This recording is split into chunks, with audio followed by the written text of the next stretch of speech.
వక్రతుండ మహాకాయ సూర్యకోటి సమప్రభా నిర్విఘ్నం కురు మే దేవా సర్వకార్యేషు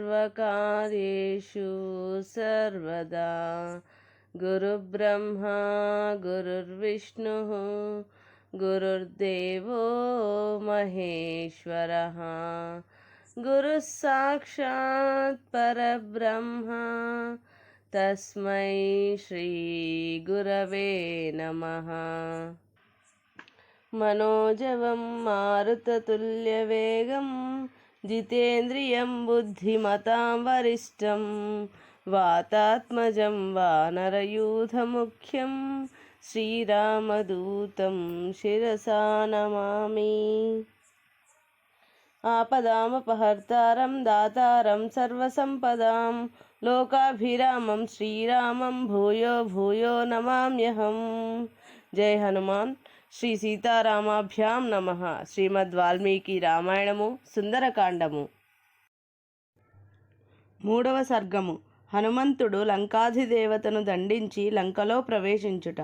మిక్కిలి ప్రజ్ఞాశాలియు వాయుసుతుడును మహాబల సంపన్నుడును అయిన ఆ కపిశ్రేష్ఠుడు ఉన్నత శిఖరములు కలిగి ఎత్తైన మేఘము వలె ఒప్పుచున్న లంబ పర్వతమునందు రమ్యములైన వనములతోనూ జలాశయములతోనూ విలసిల్లుచు రావణపాలితమైన లంకానగరమున ధైర్యము వహించి ప్రవేశించెను. ఆ లంకానగరము శరత్కాల మేఘముల వలె స్వచ్ఛములైన హర్మ్యములతో విలసిల్లుచుండెను. సముద్ర ఘోషలను మించు రాక్షసుల భయంకర ధ్వనులతో నిండి ఉండెను. సముద్రము మీదుగా వచ్చు చల్లని పిల్లగాలులతో సేవింపబడుచుండెను. ఆ లంకాపురి బలిష్టములైన సేనలతో నిండి ఉండెను. అచటి ద్వారబంధములపై మత్తగజములు చెక్కబడి ఉండెను. అది స్వచ్ఛములైన ద్వార తోరణములు కలిగి అలకాపురిని తలపించుచుండెను. సర్ప సంచారములచే ఒప్పుచున్న భోగవతి వలె ఆ లంకానగరము సురక్షితమై సుందరమై విలసిల్లుచుండెను. అది ఇంద్రుని నగరమైన అమరావతి వలె మెరుపులతో కూడిన మేఘములచే వ్యాప్తమై నక్షత్ర మండలముతో శోభిల్లుచుండెను. అచట చల్లని పిల్లవాయువులు వీచుచుండెను. అది సకల వైభవములతో ఒప్పారుచుండెను.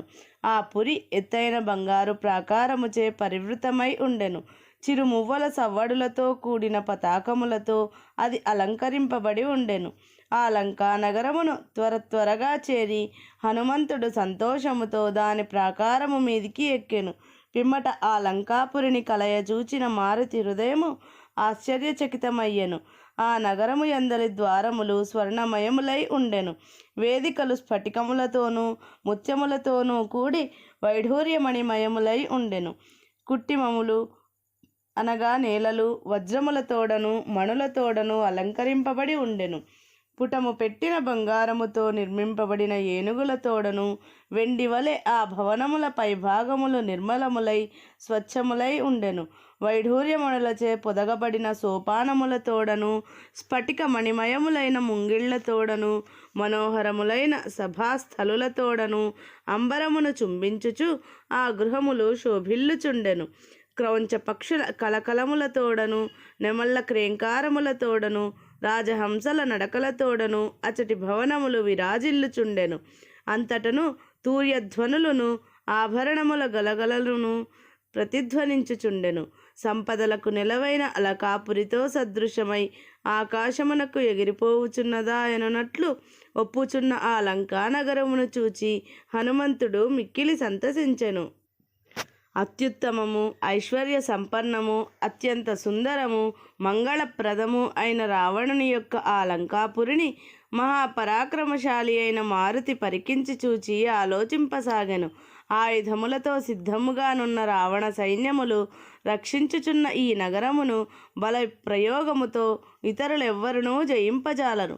కానీ దుర్భేద్యమైనదిగా ప్రసిద్ధికెక్కిన ఈ నగరమును కుముదుడు అంగదుడు మహాకపి అయిన సుషేనుడు మైందుడు ద్వివిధుడు వీరికి మాత్రము జయింప సాధ్యము కావచ్చును. సూర్యసుతుడైన సుగ్రీవునకును వానర వీరుడైన కుశపర్వునకును భల్లూకరాజైన జాంబవంతునకును కేతుమాలునకును నాకును ఇందు ప్రవేశింప వీలగునేమో. హనుమంతుడు శ్రీరాముని పరాక్రమమును లక్ష్మణుని శౌర్యమును బాగుగా గుర్తుకు తెచ్చుకొని లంక ఎంతటిదైనను రామ లక్ష్మణుల బల పరాక్రమముల ముందు అది నిలువజాలదని తలంచి మిక్కిలి సంతసించెను. ఆ లంకా నగరము రత్నకాంతులే వస్త్రములుగా, కోష్టాగారములే కర్ణాభరణములుగా, యంత్రాగారములే స్థనములుగా కలిగి ఐశ్వర్య సంపన్నయై వివిధాలంకార శోభితయైన స్త్రీ వలె మనోహరముగా ఉండెను. అతడి గృహముల దీపకాంతులచే నగరములోని చీకట్లన్నీ తొలగిపోయెను. అట్టి లంకా నగరమును ఆ కపివరుడు గాంచెను. మహాబలశాలియు వానర శ్రేష్ఠుడును అయిన మారుతి లంకలో ప్రవేశించుచుండగా లంకాధిదేవత స్వస్వరూపముతో ఆయనను చూచెను. రావణ పాలిత అయిన ఆ లంక ఆ కపివరుణ్ణి చూచి భయంకరమైన ముఖముతో చూపులతో అచట లేచి నిలబడెను. ఆ లంకాధిదేవత కపిశ్రేష్ఠుడైన మారుతికి ఎదురుగా నిలిచెను. పిమ్మట ఆమె భయంకర నాదమునర్చుచు హనుమంతునితో ఇట్లనెను: ఓ వానరా, నీవెవరు? నీవు ఇచ్చటికి వచ్చిన పని ఏమి? నా చేతిలో నీ ప్రాణములు పోకముందే యథార్థమును తెలుపుము. ఓ వానరా, రావణ బలములచే అంతటను బాగుగా రక్షింపబడుచున్న ఈ లంకలో ప్రవేశించుట నీకు అసాధ్యము సుమా. పిమ్మట తన ఎదుట నిలిచిన లంకతో మహావీరుడైన హనుమంతుడిట్లు పలికెను: నీవడిగిన యథార్థమును తరువాత వచించదను. ముందుగా నీవెవరో తెలుపుము. వికృతమైన ఆకారముతో నేత్రములతో భయంకరముగానున్న నీవెవరు? ఈ పురద్వారము కడ నిలిచి ఉండుటకు గల కారణమేమి? నన్ను ఎందులకు నిరోధించుచున్నావు? ఏల బెదిరించుచున్నావు? కామరూపిణి అయిన ఆ లంక అనగా లంకాధిదేవత హనుమంతుని మాటలను విని కుపితయ్యి మారుతితో పరుషముగా ఇట్లు పలికెను: నేను మహాత్ముడును, రాక్షసరాజును అగు రావణుని ఆజ్ఞానువర్తిని. ఈ నగరమును రక్షించుచున్నాను. నన్ను ఎవరునూ ఎదిరింపజాలరు. నన్ను ధిక్కరించి నీవీ నగరమున ప్రవేశించుట అసాధ్యము. నేడు నా చేతిలో నీకు చావు తప్పదు. నీవు అసువులు వీడి దీర్ఘనిద్రలో మునిగెదవు. ఓ వానరా, నేను సాక్షాత్తు లంకాధిదేవతను. ఈ నగరమును అన్ని విధములుగా రక్షించుచుందును. ఈ విషయమునే నీకు తెలిపితిని. కపిశ్రేష్ఠుడును వాయుసుతుడును అయిన ఆ హనుమంతుడు లంకాధిదేవత వచనములను విని ఆమెను ఎదిరించుటకు సిద్ధమై పర్వతాకారమున నిలబడెను. పిమ్మట వానరోత్తముడును మిక్కిలి ప్రజ్ఞాశాలియు మహాబల సంపన్నుడును అయిన ఆ హనుమంతుడు వికృతాకారమున స్త్రీ రూపముననున్న ఆ లంకాధిదేవతను చూచి ఆమెతో ఇట్లు భాషించెను: మేడలతో ప్రాకారములతో తోరణములతో ఒప్పుచు మనోహరముగానున్న లంకానగరమును చూడవలనని నాకు మిక్కిలి కుతూహలముగానున్నది. అందులకై నేనిచ్చటికి వచ్చి తిని.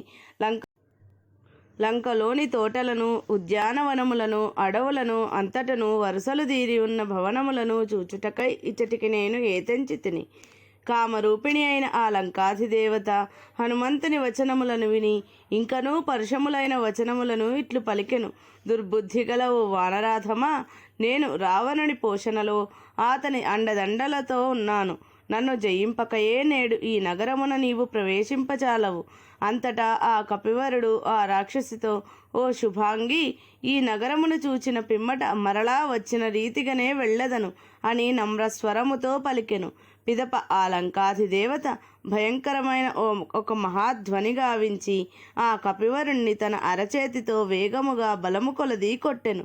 లంకాధిదేవత బలముగా కొట్టగా కపిశ్రేష్ఠుడును మహావీరుడును అయిన ఆ వాయుసుతుడు ఒక మహానాదమును గావించెను. వెంటనే ఆ హనుమంతునకు పట్టరాని కోపము వచ్చినను తన ఎడమ చేతి వ్రేళ్లను ముడిచి ఆమెపై తిన్నగా ఒక దెబ్బ వేసెను. స్త్రీ అని భావించి అతడు తన కోపమును ప్రకటింపలేదు. ఆ రాక్షసి మాత్రము అతని లఘుముష్టి ఘాతముతోడనే విహ్వలయ్యి వికృతములైన ముఖముతో చూపులతో వెంటనే భూమిపై పడిపోయెను.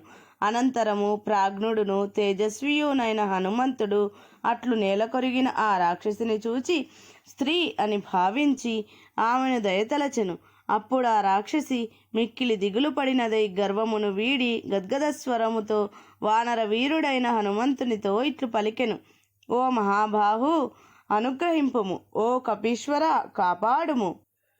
ఓ మహాపురుష, ధీరులైన మహాబలశాలురు స్త్రీవధ చేయరాదు అను నియమమునకు కట్టుబడి ఉందురు.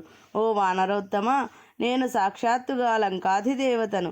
మహాబలశాలివైన ఓ వీరుడా, నీ పరాక్రమము చేత నేను జయింపబడితిని. ఓ కపీశ్వర, నేను చెప్పడి ఈ మాట తథ్యము వినుము. పూర్వము బ్రహ్మదేవుడు నాకొక వరం వసంగెను. అది ఏమనగా, ఒక వానరుడు నిన్ను తన పరాక్రమము చేత జయించినప్పుడు రాక్షసులకు కీడు మూడునని నీ వెరుంగుము. ఓ సౌమ్య, నీ దర్శనమగుట వలన నేడు ఆ సమయము ఆసన్నమైనట్లే. బ్రహ్మ పలికిన మాట సత్యమై తీరును, దానికి తిరుగుండదు. దురాత్ముడును రాక్షసరాజును అయిన రావణునకును రాక్షసులందరికీ సీతా నిమిత్తముగా వినాశకాలము దాపురించినది. అందువలన ఓ కపిశ్రేష్ఠ, రావణుడు పాలించుచున్న ఈ లంకాపురిని ప్రవేశించి నీవు తలపెట్టిన కార్యములనన్నింటినీ నిర్వహింపుము. ఓ కపీశ్వర, శాపమునకు గురి అయి రావణునిచే పరిపాలింపబడుచున్న ఈ సుందర నగరమును ప్రవేశింపుము. హాయిగా వెళ్ళి స్వేచ్ఛగా నిరాటంకముగా పరమ సాధ్వి అయిన జానకికై అంతటను వెదుకుము. వాల్మీకి మహర్షి విరచితమై ఆది కావ్యమైన శ్రీమద్ రామాయణమునందలి సుందరకాండమునందు 3వ సర్గము సంపూర్ణం.